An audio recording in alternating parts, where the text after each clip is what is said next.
are live. Hello, everyone. How are you today?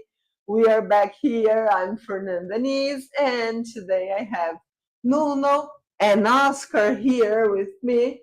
And in today's podcast, we are going to talk, like continuing what we have been talking in the last few weeks about the techniques of this that is the most ancient practice of its kind in the world. True. We're going to continue talking about the body positions, the physical positions, and how you can do that at home with no instructor with you. You are early in the morning or late in the day, and you want to do some uh, physical activities, some yoga techniques, and you have excuse me, and you have some doubts. So today we're going to explain some of the specific rules of executions of our methodology of the body techniques. And we're going to focus today in the permanence rule of execution. As you know, we work with this ancient philosophy with yoga, and it's so impressive. It still impresses me, Nana, because it's such an old tradition, like proto-historical, but so complete, so rich, so full of details. And the idea is that those details, they can give to the practitioner a self-sufficiency, like a knowledge enough to do it by himself or by herself. And it still amazes me. Yeah. And it's still updated. So updated because So useful. yeah, like science says, yeah, check, this works, check, this is the better way to do it, check. Because back then they didn't have any science behind it. Yeah. It was just I'm trying mistake. It's empirism in English. I think so. Okay. Empiric. It's an Empiric knowledge. And that's how those rules of execution, this way of executing, was created, was developed. Okay, this thing works and continue working. Let's keep it. Those types of training or those types of execution, they don't work. So let's keep it. And don't work can be a lot of things. And we're gonna bring today this empiric knowledge about a specific part of our practice that's just a part of our methodology. That's the practice. A part of the practice is the body techniques, and one of the rules of execution is permanence. And this is what we're going to talk today. So this tiny knowledge, I give it to you so you can talk about it. All right. So permanence or holds. A lot of people in English say it, do long holds or whatever. It is holding the position for as long as you can, generally speaking. Okay. And when you do that, you don't repeat. So try to do it once, the longest possible, with no repetition. That's kind of the general rule of permanence and repetition is hold for as long as you can, just once, no repetition. But when do we repeat? If you lose balance, if you lose strength, and if you didn't find the correct way of assembling the position, train until you get it, okay? That's fine. But it's not sets of repetition, is minimum repetition. If possible, none, which is doing it once. And for this long holds, when you do a live class, when you do an in-person class, that you have an instructor supervising you and giving a lot of other information, you can extend for a long period of time. If not, if you don't have any kind of supervision, then you go back to the general rule of execution of breathing and you combine that rule with the permanence. Let me explain. General rule of execution of breathing: upward movements we inhale, downward movements we exhale. So, combining these two for beginners without any supervision, you're going to assemble the position according to the breathing rule. I'm going downwards. It's a forward flexion, for example. I'm going downwards, a forward flexion. I'm going to exhale. I'm going to stay there with my lungs empty. Now I need to inhale, return. This is a safe way to start practicing. As simple as that. As simple as that. Yeah. And still, it is powerful.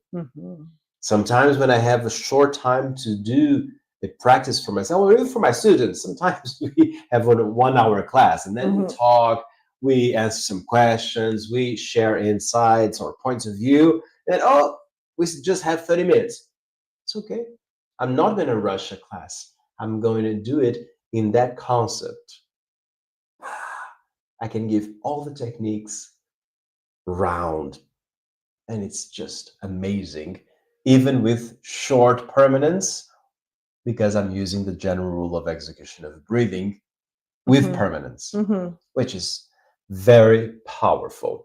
When you have supervision, when you are more advanced, when you are more familiar with the practice, then you can extend in time the permanence.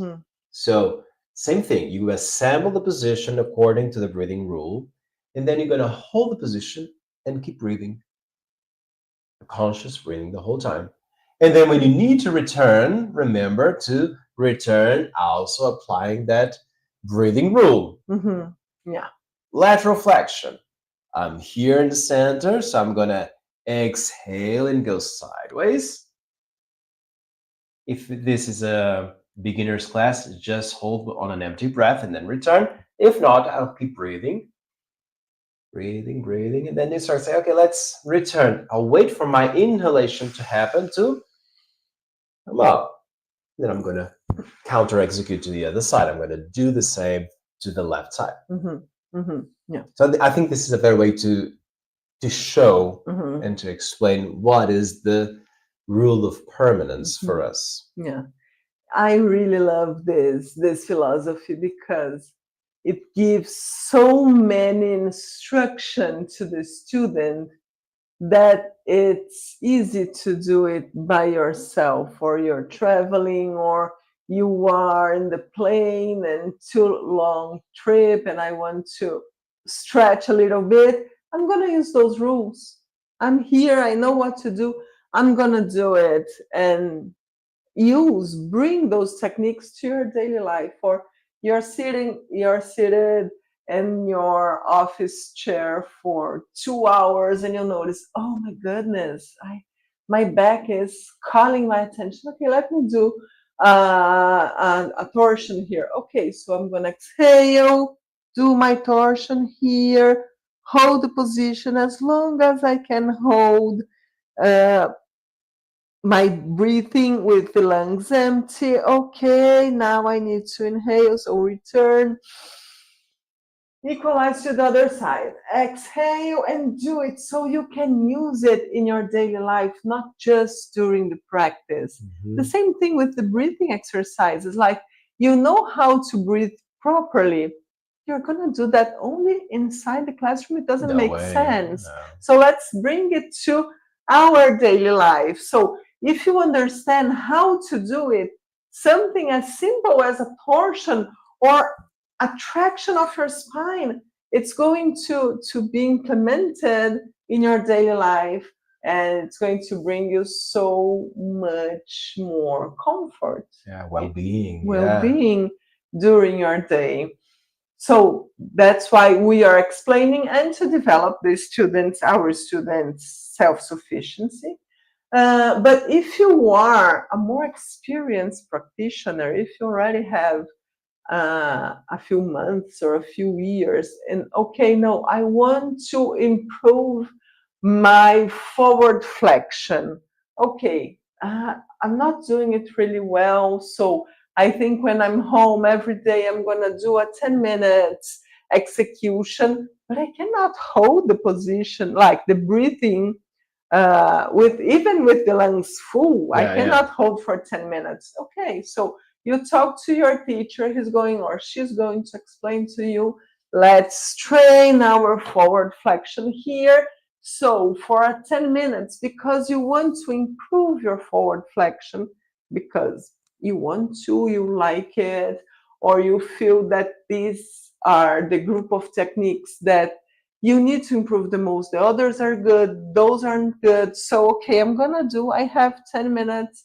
I want to invest in my practice, so I'm gonna stay here. So, you're going to execute inhale, traction, movement downwards. So, Exhalation. exhale, you exhale, adjust, hold, and then here you can breathe freely. You're not going to, okay, I need to inhale, so I'm coming back.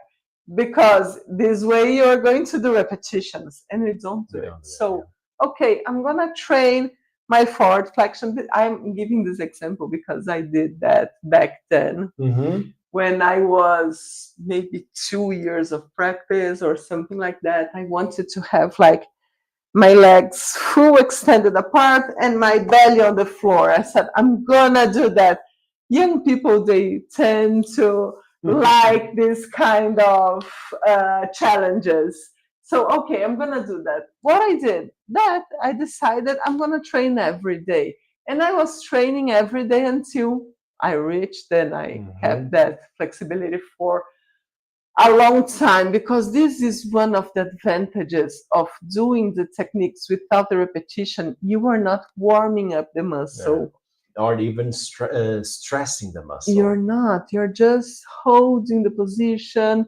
And then I was there for 10 minutes, breathing, bringing the attention to the area that was calling it, understanding what was preventing me to go further in that position. Okay, is it the back of my knee? Is it the internal part of my legs? Is it my back? What is it? Oh, okay, it's my back. So I need to understand that I don't bring the forehead down. I just need to twist better here, this joint. Yeah.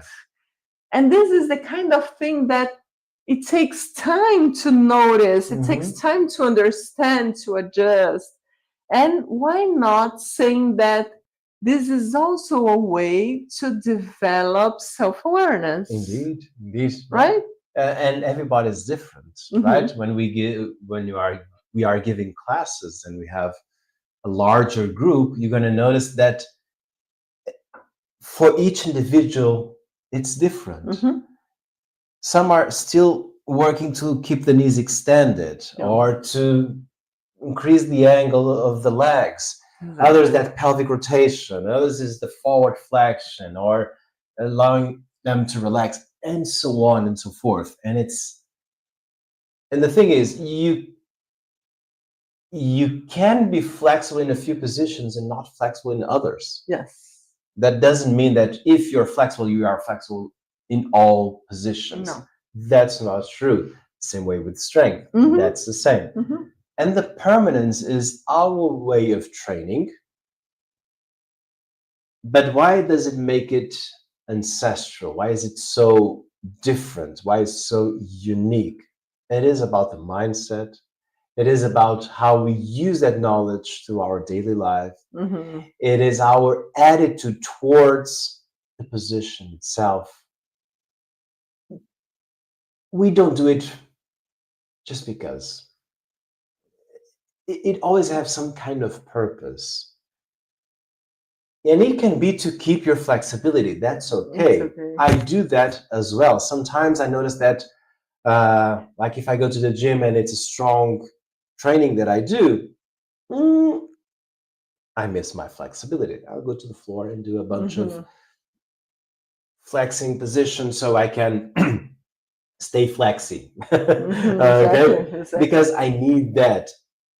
But because I have that awareness, I think it's really a good win. I'm doing my gym, I'm doing my stuff, but I'm also stretching, Mhm. which was not included in the training, for Yeah. example. And I give this example that when we are doing a long hold in a very challenging position, when we return from that, we have this kind of explosion of pleasure. I did it, or thank God, or kind of that was hard.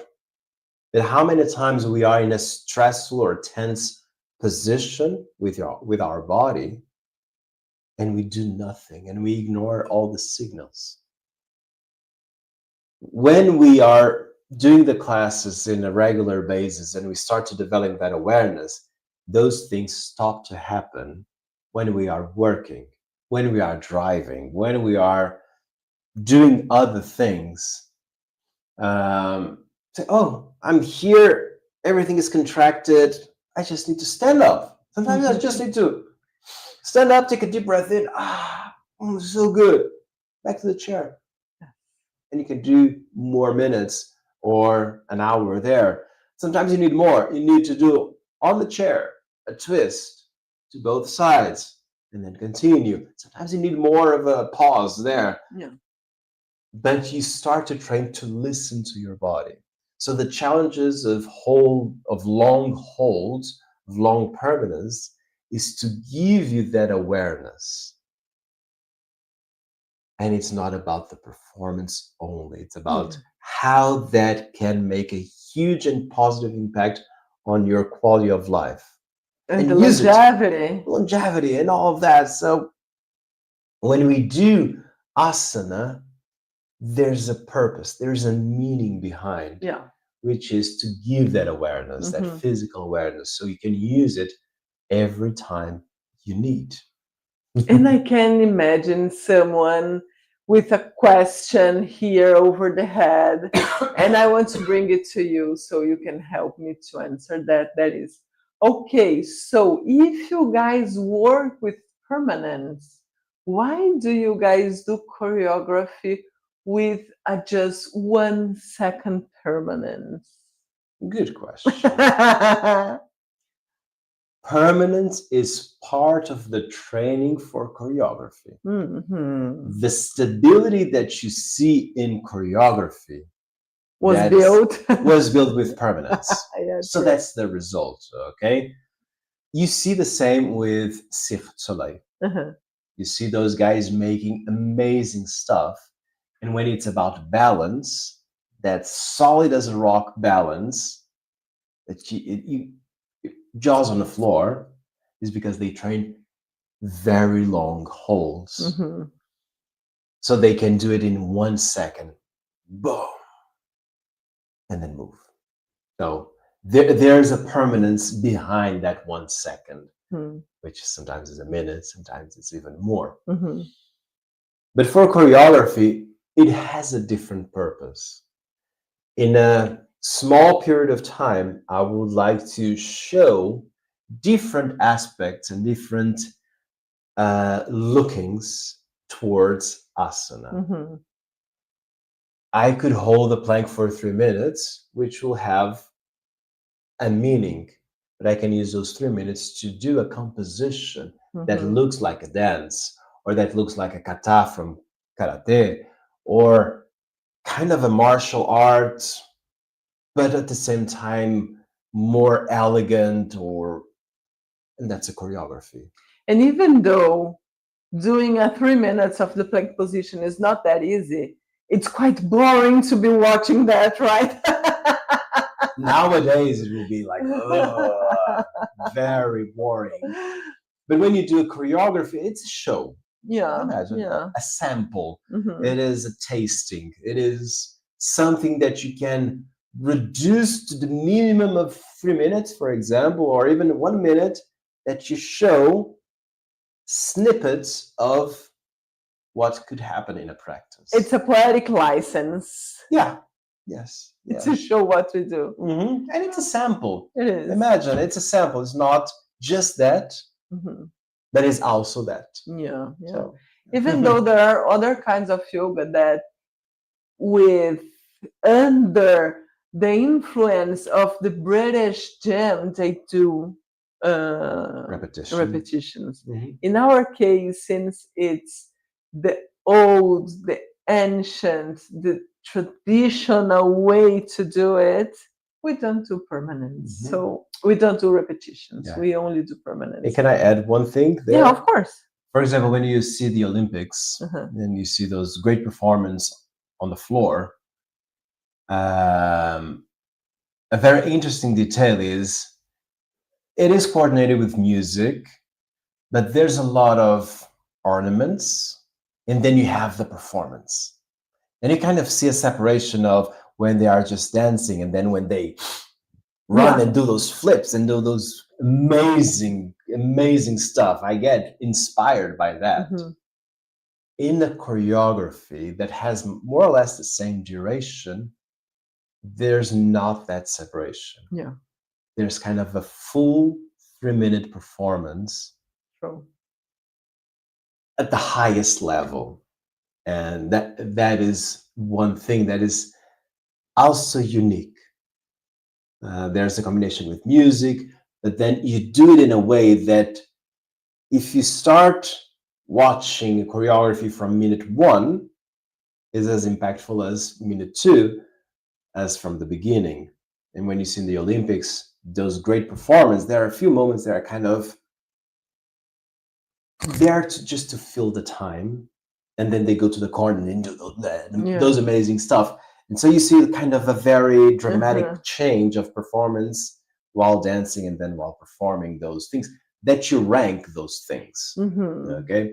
And in choreography, you just level things and extend for 3 minutes. That's great. It is. It's amazing. Yeah. So to record our rule of permanence, the maximum permanence, the minimum repetition.